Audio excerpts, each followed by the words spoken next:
Loader चढ़ी श्रमिकों मृत्यु। सुंदरगढ़ जिला राजगांगपुर थाना अंतर्गत Jampali OISL iron and steel limited कारखाना रे घटी जाइछि एक मर्मन्तुद दुर्घटना। उक्त दुर्घटना लोडर चढ़ी श्रमिकों मृत्यु होइछि। मृत श्रमिक बड़ गुड़ियाळीर बासिंदा सत्यानंद बारा 20 वर्ष बोली जଣାपड़ी। आज कारखाना परिसर में गाड़ी माल खाली करुथिबा बेले लोडर चढ़ी श्रमिकों मृत्यु घटी। परिवार खबर शुणी उत्तेजित होते पुलिस सूचना पाई परिवार को पूजा सुझा कर मृतदेह को राजगांगपुर गोष्ठी स्वास्थ्य केन्द्र को पठाई। राजगांगपुर पुलिस घटनास्थल में पहुंची तदंत आरंभ करिसेंती। शव व्यवच्छेद पर परिवार को हस्तांतर करा पुलिस सूचना देइछंती। राजगांगपुर संवाददाता मनोज कुमार गौड़ रिपोर्ट मसीहा न्यूज सर्विस।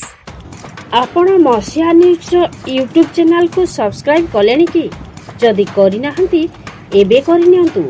एहा सह मसीहा न्यूज रो फेसबुक पेज को और ट्विटर को फॉलो करंतु। ता सह मसीहा न्यूज रो ऐप आसी गलानी। निज मोबाइल रो प्ले स्टोर रो डाउनलोड करनियंतु। जय जगन्नाथ।